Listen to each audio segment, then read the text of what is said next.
दोस्तों, होली के दिन तो कई जगहों से ऐसी खबरें आई जहां पर कुछ छिटपुट हिंसा हुई या कुछ आपस में कुछ गिरोह जो है वो आपस में लड़ पड़े, कुछ ग्रुप्स आपस में लड़ पड़े।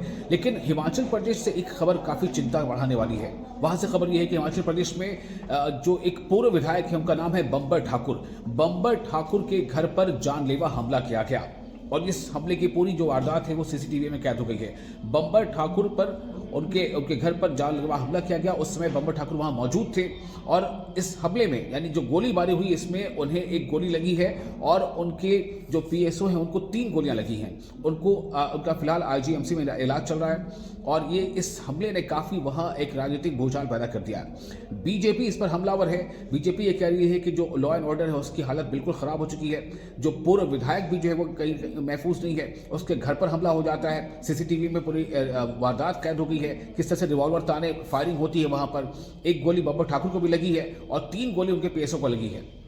इसी बीच बंबर ठाकुर के बेटे ने एक आरोप लगाया। उनका आरोप जिस शख्स को लेकर है, ये एक आरोप है, इसका पुलिस का काम है उसे छानबीन करना।